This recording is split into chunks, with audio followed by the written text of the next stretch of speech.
The morning shift at Colony Defense Station Epsilon started like any other. Senior Monitor Tekret adjusted his crystalline sensory apparatus while scanning the routine reports from the night cycle. The orbital platforms maintained their perfect synchronization.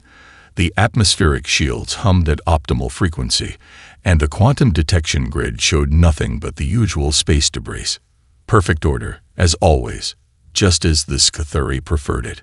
The first anomaly appeared at precisely 7:42 Colonial Standard Time, a small blip on the long-range sensors, moving at sublight speed. Tekra's primary heart skipped a beat as his secondary one increased its rhythm. A physiological response as species had evolved for enhanced focus during potential threats.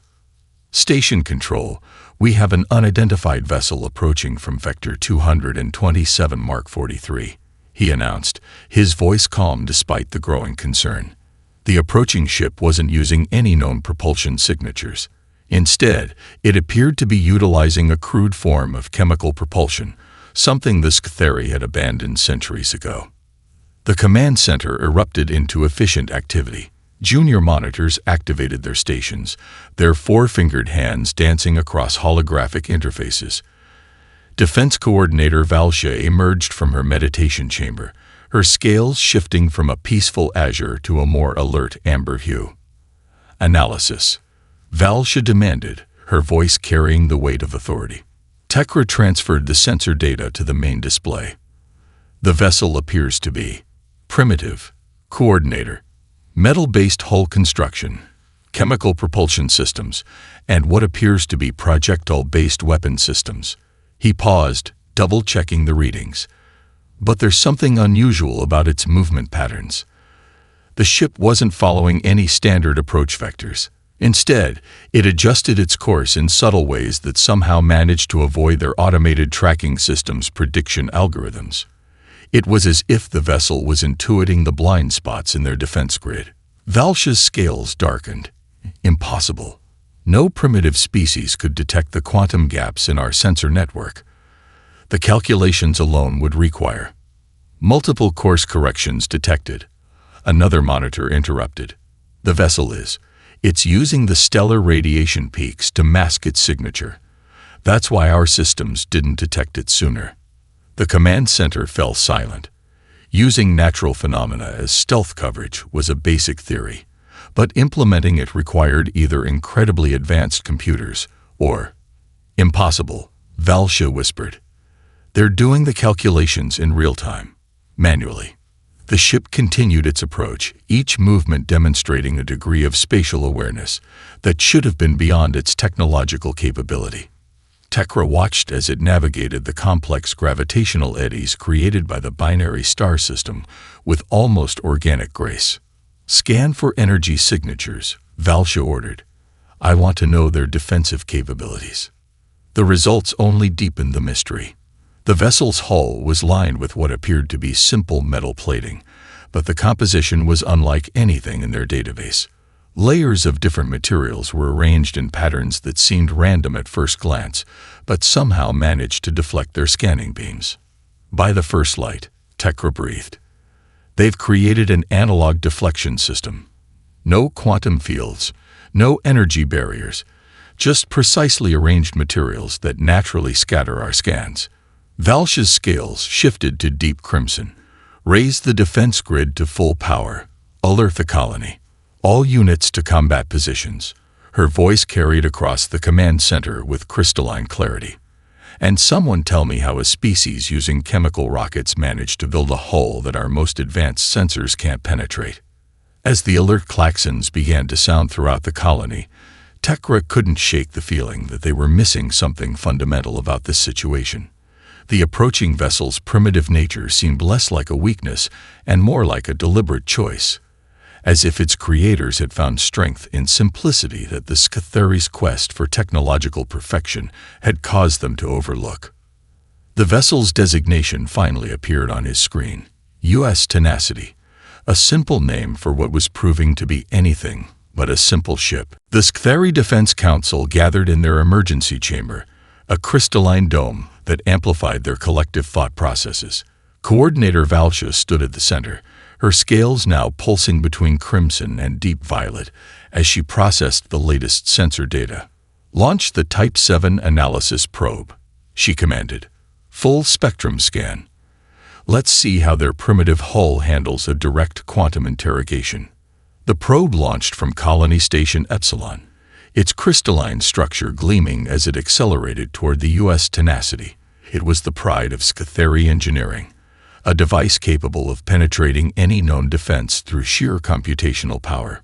Aboard the tenacity, Captain Sarah Chen watched the approaching probe with measured interest. "Analysis, Lieutenant Park. The probe is emitting a complex quantum scanning field," Captain Park reported from her science station. "But the pattern is fascinating. It's like a crystalline neural network, trying every possible frequency simultaneously." Chen leaned forward in her chair, a slight smile playing at the corners of her mouth. "Can we use that?" "Their scan is essentially broadcasting their entire sensor technology to us," Park replied, her fingers dancing across her console.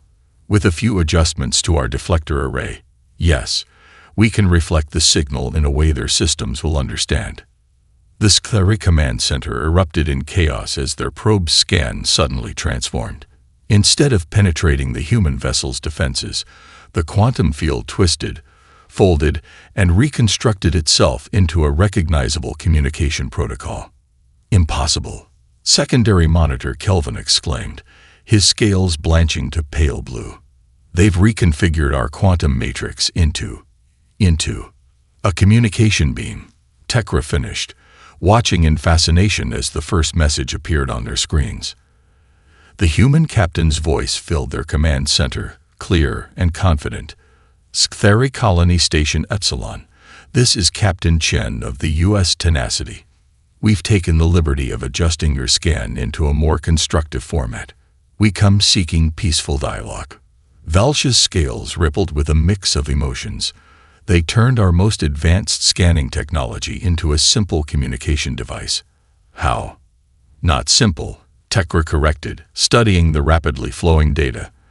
"They're maintaining the quantum complexity of the beam, but redirecting its purpose. It's like they saw our technology and instantly understood not just how it worked, but how it could work differently." The probe's readings continued to stream in, but now they told a different story. The Tenacity's hull wasn't just deflecting their scans, it was studying them, learning from them, adapting to them in real time.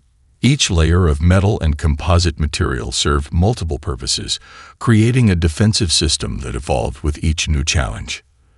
"The humans," Tekri observed with growing wonder. "They don't build perfect systems, they build learning ones."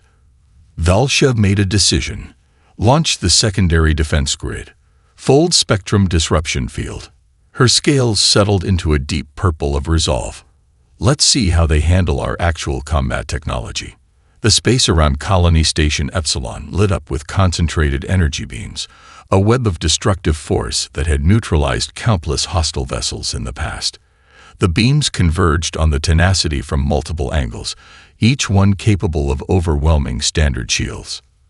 But the human ship didn't raise shields at all. Instead, it adjusted its position slightly, allowing one of the beams to graze its hull. Where the energy touched the metal plating, sensors recorded an impossible reaction. "There, analyzing our weapon signature through direct contact," Kelvin reported, his voice barely a whisper. "Their hull is absorbing a fraction of the energy and using it to map our entire defense grid." Captain Chen's voice came through again, still calm but now carrying a note of subtle confidence that sent a shiver through the Scatheri command staff. "Fascinating defense system you have. Would you like to see what we've learned from it?" The Scatheri were about to discover that humans didn't just build ships. They built vessels that could turn any encounter into an opportunity for growth, any attack into a chance to learn, and any potential enemy into a source of new understanding. The space around Colony Station Epsilon erupted into a choreographed dance of light and energy as the Scatheri launched their standard combat protocol.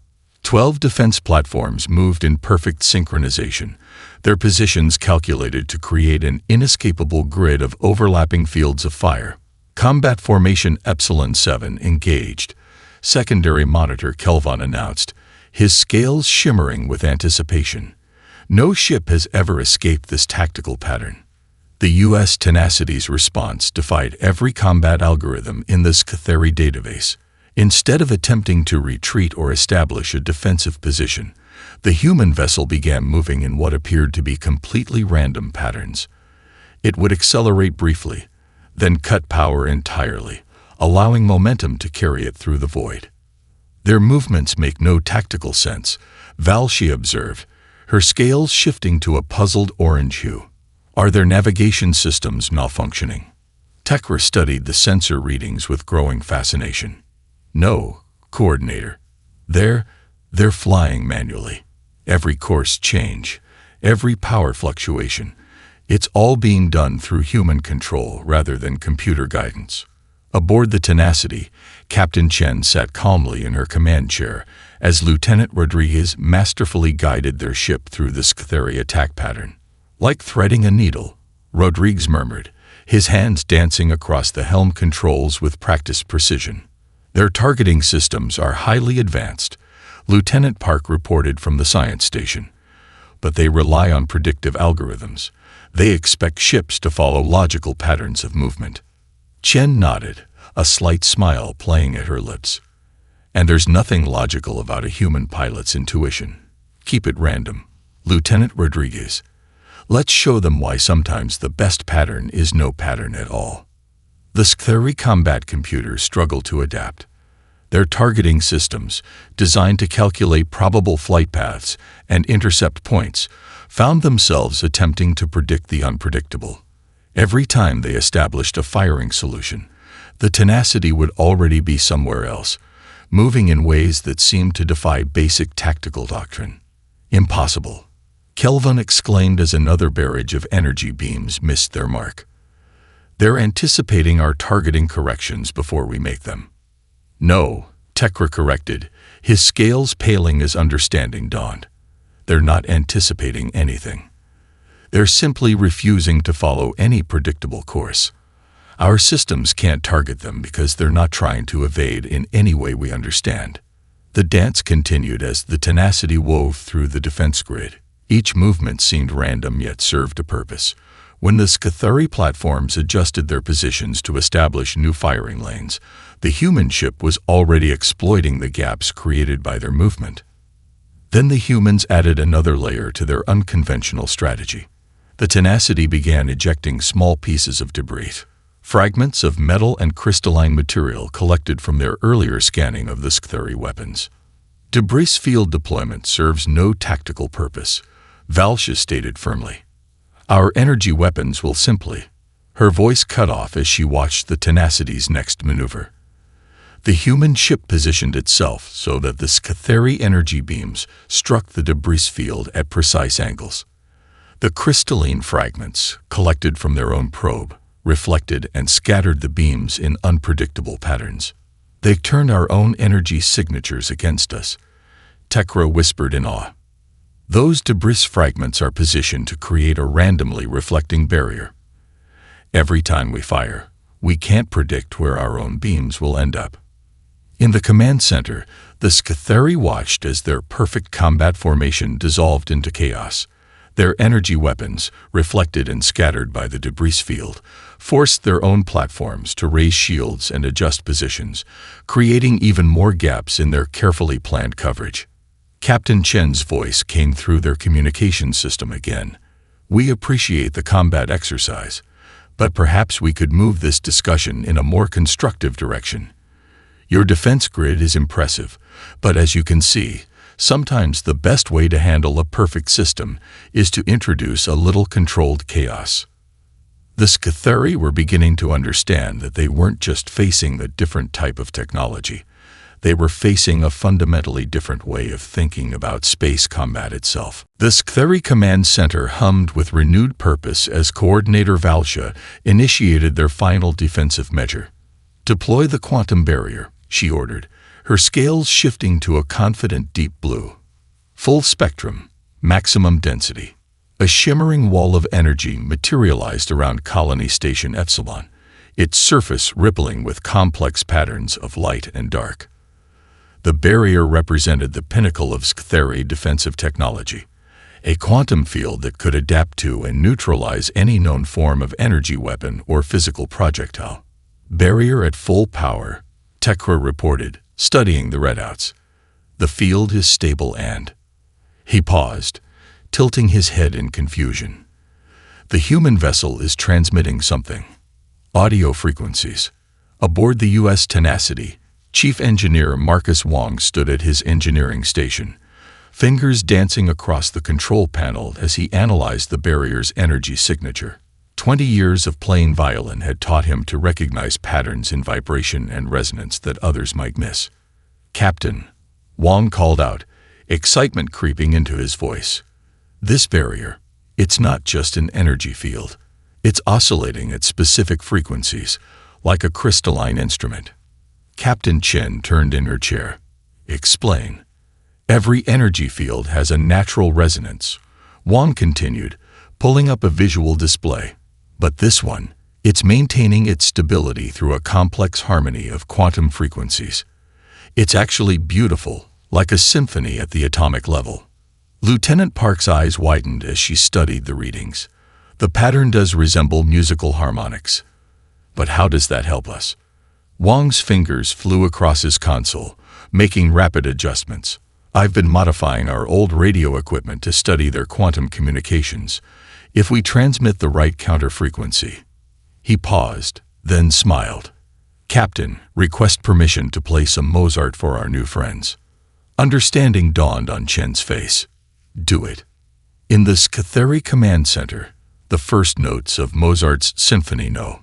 40 in G minor filled the air, transmitted through their own communication channels. The barrier's surface began to shimmer in new patterns, its quantum field responding to the carefully modulated frequencies hidden within the music. "What are they doing?" Valsha demanded, her scales flickering between colors and agitation. "This is merely audio transmission. It cannot possibly affect." She fell silent as the barrier began to pulse in rhythm with the music. Each note carried precisely calculated quantum harmonics that resonated with the barrier's fundamental frequency.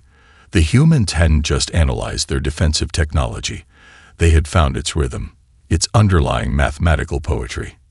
"Incredible," Tekra whispered, watching as the barrier transformed from an impenetrable wall into a dancing aurora of light and energy. "They're not trying to break through the barrier. They're making it dance." The symphony built to its crescendo, and with it, the quantum barrier began to shift and flow.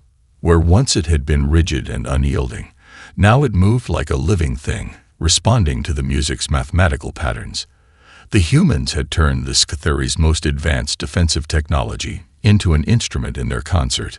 "The barrier's quantum matrix is realigning," Secondary Monitor Kelvin reported, his scales pale with disbelief. "They're not disrupting it. They're reprogramming it through harmonic resonance, using nothing but music." Wang's voice came through their communications, carrying a note of genuine appreciation. "Your barrier's quantum frequency orchestration is brilliant. The mathematical precision reminds me of Bach, but with a complexity that Mozart would have loved. Would you like to see the complete harmonic analysis?" The Scatheri command staff watched in stunned silence as their impenetrable barrier continued its dance to human music.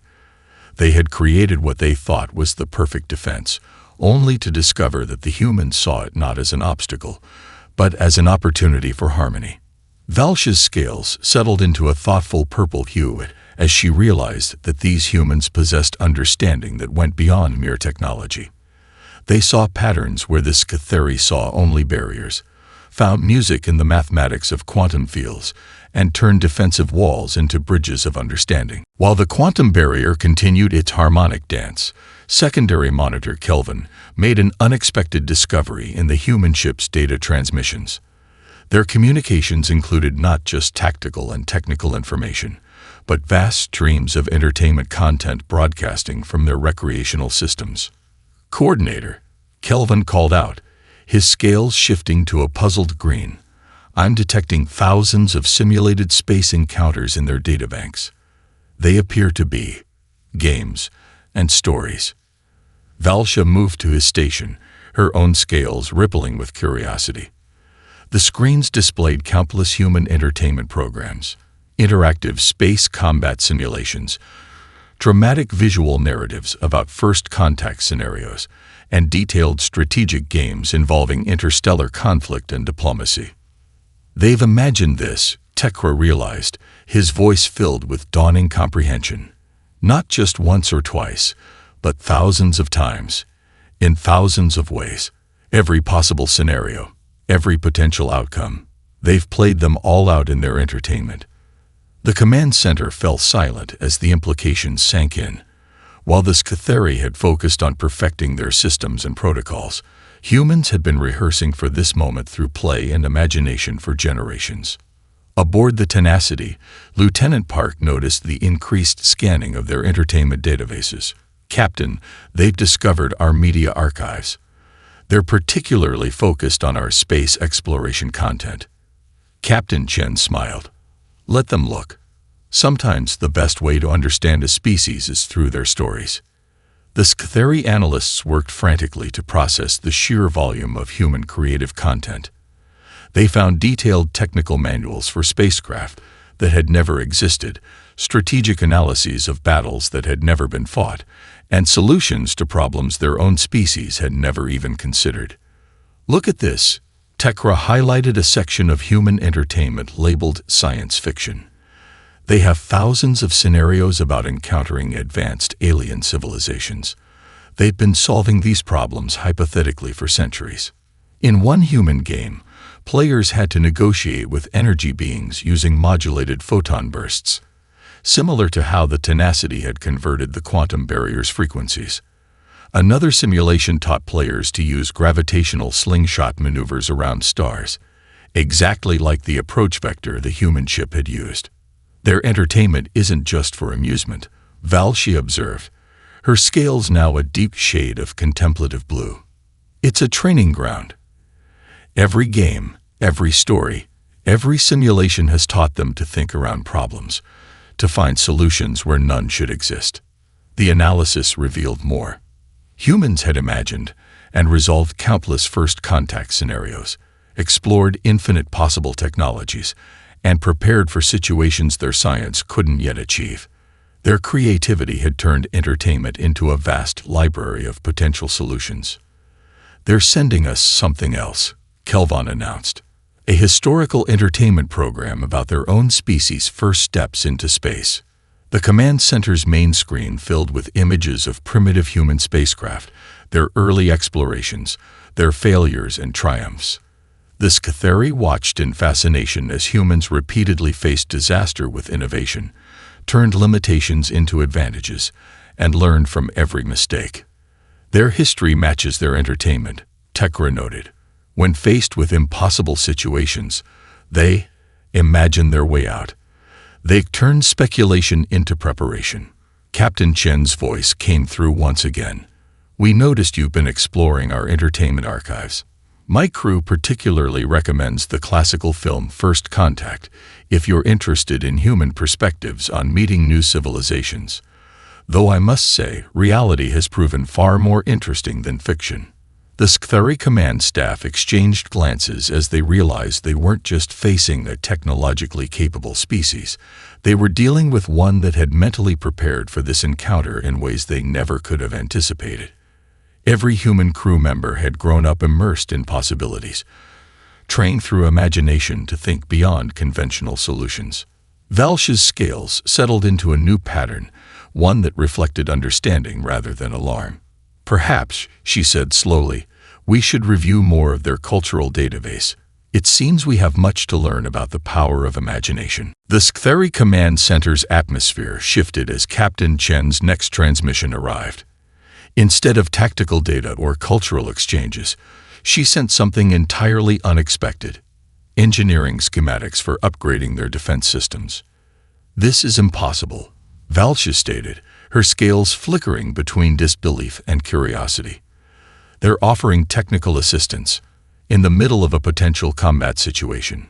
The schematics detail an elegant fusion of human redundancy systems with Skthari quantum technology. The design showed how to maintain their advanced capabilities while adding backup systems that could function even if primary power failed. These designs, Tekra analyzed, his scales brightening with interest. They're incorporating our own technology, but with modifications based on their observations during our encounter. They've already learned enough about our systems to suggest improvements. Lieutenant Park's voice came through the channel. "We noticed your quantum matrices are incredibly efficient, but they lack fallback options. We've faced similar challenges in our own development. Sometimes the most advanced solution isn't the most reliable one." The Skthari engineering team studied the proposed modifications with growing fascination. The humans hadn't just understood their technology. They had seen its potential for evolution, for combination with seemingly primitive but proven methods. Their backup systems, secondary monitor Kelvin observed, they're based on basic physical principles. Even if all power failed, they would still function through mechanical means. Aboard the Tenacity, Captain Chen stood from her chair and approached the main view screen. The image showed the Skthari station, its crystalline structure gleaming against the binary star's light. "Your technology is remarkable," she addressed the Skthari directly. "But in our experience, the best solutions often come from combining different approaches rather than pursuing a single path to perfection." The command center fell silent as Valsha considered this. Their entire civilization had always strived for technological perfection, viewing anything less as a step backward. Yet these humans suggested that imperfection itself could be a form of strength. "You offer us assistance," Valsha responded carefully. "Despite our defensive posture against you, this defies tactical logic." Chen's smile could be heard in her voice. Sometimes the best way to demonstrate peaceful intentions is to help solve a problem together. We've learned that sharing knowledge often leads to better solutions than either side could develop alone. The humans began transmitting historical examples from Earth's archives. Times when former adversaries became allies through technological cooperation, when sharing knowledge had turned potential conflicts into lasting partnerships. "Look at their historical pattern," Tekra pointed out, displaying multiple examples on the main screen. "They repeatedly turn confrontations into collaborations. It's not just a tactical choice, it's deeply embedded in their problem-solving approach." The Skthari engineering team had already begun analyzing the proposed modifications. To their surprise, the suggestion showed a deep respect for their existing technology, while offering genuine improvements. The humans hadn't tried to replace their systems, but to enhance them. Their approach to technology mirrors their approach to relations, Valsha realized, her scales shifting to a thoughtful purple. They don't seek to dominate or replace, but to adapt and combine. Every encounter is an opportunity for mutual growth. Chief Engineer Wang's voice joined the discussion. "We've noticed your quantum crystalline technology has some fascinating applications we hadn't considered. Perhaps we could discuss how it might integrate with our harmonic resonance discoveries. There's potential for something entirely new there." The Skthari command staff found themselves engaging in technical discussions with the human crew, exchanging ideas and possibilities. The initial tension of their encounter had transformed into something their combat protocols had never anticipated: collaborative innovation.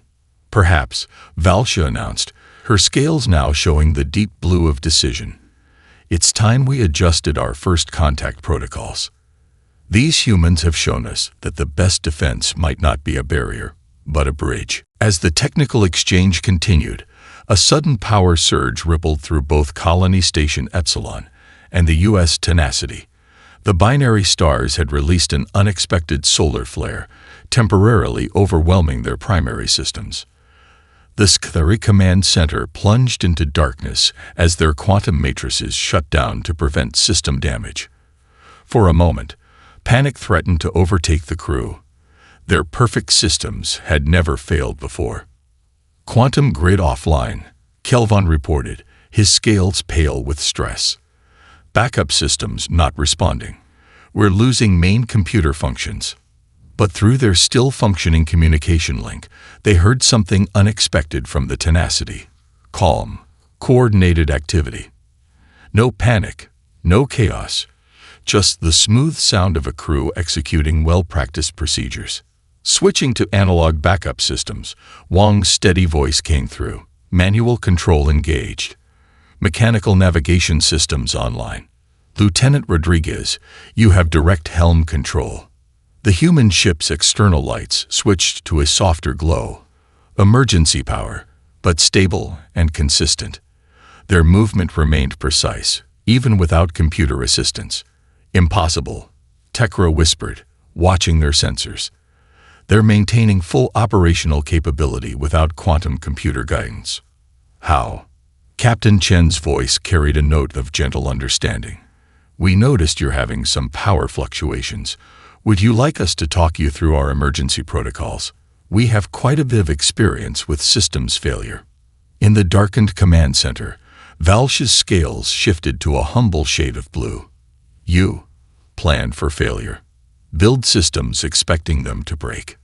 We don't just plan for it, Lieutenant Park explained. We design around it. Every critical system on our ship has at least 3 backup methods, some mechanical, some electronic, some purely human. We call it graceful degradation. As if to demonstrate, the Tenacity's crew began methodically working through their systems. They showed how each piece of technology had multiple fallback options. Navigation could switch from computer guidance to mechanical gyroscopes, to manual sextant calculations. Life support had electronic, chemical, and even basic physical backup methods. Your technology isn't primitive at all, is it? Tekra realized, his scales brightening with understanding. Every seemingly simple system is deliberately designed that way. Engineering isn't about building perfect systems, Wang replied. It's about building resilient ones. We learned long ago that the most reliable technology is often the simplest, not because it never fails, but because when it does fail, it fails in ways we can fix. The Sktheri watched in fascination as the human crew demonstrated their backup procedures. Even their communication systems could switch from quantum channels to radio waves to simple light signals if needed. Look at their manual controls, Kelvon observed, studying the human ship's operations. They're not just emergency measures. They're regularly maintained, constantly used in drills. They treat backup systems with the same importance as primary ones. As the solar flare's effects began to fade, the Tenacity's crew helped the Sktheri restore their own systems. They shared procedures for protecting quantum matrices from power surges, introduced concepts of redundant circuitry, and demonstrated how to maintain partial functionality even during catastrophic failures. We have a saying on Earth, Captain Chen shared as both ship systems came back online. Perfect is the enemy of good. Sometimes the most advanced solution isn't the most practical one. Valsha stood in her restored command center, watching as her crew began implementing some of the human backup procedures. We sought to eliminate failure, she mused, her scales showing the deep purple of revelation. You learn to embrace it, to understand it, to grow from it. Failure is life's greatest teacher, Chen responded. The question isn't whether systems will fail, but how we handle it when they do. That's why we build our ships like we build our societies, with multiple paths forward, always ready to adapt, always ready to learn. The observation deck of Colony Station Epsilon sparkled with crystalline refinements as it hosted its first-ever joint celebration. The binary stars cast shifting patterns of light through the quantum-enhanced windows, now reinforced with human-designed mechanical backups. Captain Chen stood beside Coordinator Valsha, both watching as their crews mingled, exchanged ideas, and studied each other's technologies with mutual fascination. The initial panic of emergency, human warship approaching, had transformed into something neither side had anticipated, a partnership born of mutual respect. Your engineers have already implemented 3 of our backup systems, Chen observed, gesturing to the newly installed manual controls near the quantum interfaces. They seem particularly fond of the analog gauges. Valsha's scales rippled with amused agreement. They appreciate how the mechanical indicators continue functioning even when primary power fails. Though I must admit, watching them install physical switches alongside our quantum controls was unsettling at first. Across the deck, Chief Engineer Wang and Tekra huddled over a holographic display, discussing the integration of harmonic resonance principles with crystalline computing. Their earlier breakthrough with Mozart's symphony had led to a whole new field of quantum acoustic computing. We never considered using music as a computational medium, Tekra admitted, his scales bright with excitement. Yet your species intuitively grasped the connection between harmony and quantum states. Perhaps because you seek beauty even in technology. Lieutenant Park and Secondary Monitor Kelvin had created their own cultural exchange corner, where they took turns introducing their crews to each other's entertainment. The Scatheri were particularly intrigued by human science fiction, while the Tenacity's crew found themselves captivated by Scatheri crystal song performances. Your stories, Kelvin marveled, displaying a classic human first contact film. They didn't just imagine meeting us. They imagined understanding us, learning from us, growing with us. Even your fictional conflicts end in cooperation. Lieutenant Rodriguez joined a group of Scatheri navigation specialists, demonstrating how manual piloting could complement their automated systems. Sometimes the most elegant solution, he explained, is knowing when to let the computer fly and when to trust human intuition. Valsha turned to Chen, her scales showing a complex pattern of blues and purples that indicated deep reflection. When we first detected your ship, we assumed your technology was primitive. Now we understand that every choice you made was deliberate, combining the best of automation with human adaptability. And we've learned plenty from you, Chen replied. Your quantum technology has opened up possibilities we never imagined. But perhaps the most valuable discovery was finding out that our differences could make us stronger together. The station's new combined control center exemplified this fusion of approaches. Scatheri quantum displays now sat beside human mechanical backups. Crystal resonance chambers incorporated acoustic harmonics. Every system had multiple redundancies, blending the best of both civilizations' technologies. We're implementing new first contact protocols, Valsha announced, her scales shifting to official Azure. Future encounters will begin with an exchange of knowledge rather than an assumption of threat. Your approach to turning potential conflicts into opportunities for growth has proven enlightening. Chen smiled, and we'll be updating our ship designs based on your quantum crystalline technology. Though we'll probably still keep those backup manual controls, just in case. As the binary stars began their evening alignment, casting double shadows across the observation deck, both leaders watched their crews working together. Human creativity and Scatheri precision had combined to create something greater than either civilization could have achieved alone. Perhaps, Valsha mused, her scales now showing the deep gold of optimism. The greatest discovery any species can make isn't a new technology or a perfect system. Chen nodded, understanding. It's learning that the best way to advance isn't alone, but together, each bringing their own strengths, their own perspectives, their own ways of solving problems. The U.S. Tenacity's visit to Colony Station Epsilon became a legend in both civilizations' histories, not as a tale of conflict avoided, but as a story of how the simple approach of a human warship led to an unexpected discovery, that the greatest adventures begin not with combat positions, but with open minds and willing hearts.